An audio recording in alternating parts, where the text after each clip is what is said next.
পুরান ঢাকার জজ কোর্ট এলাকায় দুপুর 12:15 থেকে 12:30টার হরতাল চিত্র এটি।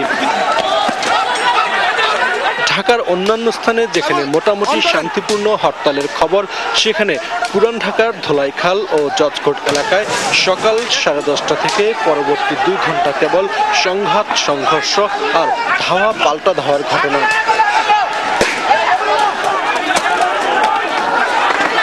অবিভক্ত ঢাকা সিটি কর্পোরেশনের সদ্য সাবেক মেয়র ও মহানগর বিএনপির আহ্বায়ক সাদেক হোসেন খোকার নেতৃত্বে বেলা 12:15টার দিকে হরতালের সমর্থনে জজকোর্ট এলাকায় মিছিল বের হয়।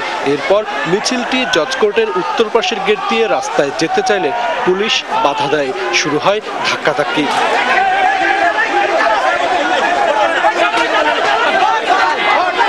হরতালকারীদের প্রবল চাপের মুখে পুলিশ একসময় গেটের নিয়ন্ত্রণ ছেড়ে দিতে বাধ্য হয়। মুহূর্তের মধ্যেই কর্মীরা রাস্তায় নেমে বিক্ষুব্ধ হয়ে ওঠে।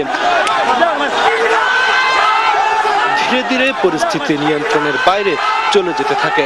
ভয়ে আতঙ্কে দিক বিদিক ছোটাছুটি করতে থাকেন সবাই। একটু আগেই আমরা দেখছিলাম যে এই গাড়িটি ভালো গাড়ি ছিল এবং এই গাড়ির সামনে অনেক পুলিশ ছিলেন এবং আমরা কিছুক্ষণ 10 থেকে 15 মিনিট পরে আমরা দেখতে পাচ্ছি যে এই গাড়িতে আগুন ধরিয়ে দেওয়া হয়েছে এবং এই গাড়িটি দাউ দাউ করে জ্বলছে। অর্থাৎ ঢাকা সিটি কর্পোরেশনকে বিভক্তির প্রতিবাদে ঢাকায় বিএনপি সকাল সন্ধ্যা যে হরতাল আহ্বান করেছে, বলা যায় যে এই জজকোর্ট প্রাঙ্গণ দুপুর 12:15-12টার দিক থেকে এখানে উত্তপ্ত হয়ে ওঠে।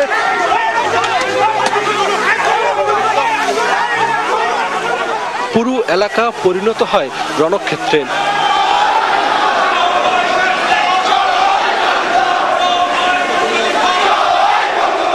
দুপুর 12:30টার দিকে একটি কক্ষ থেকে পুলিশ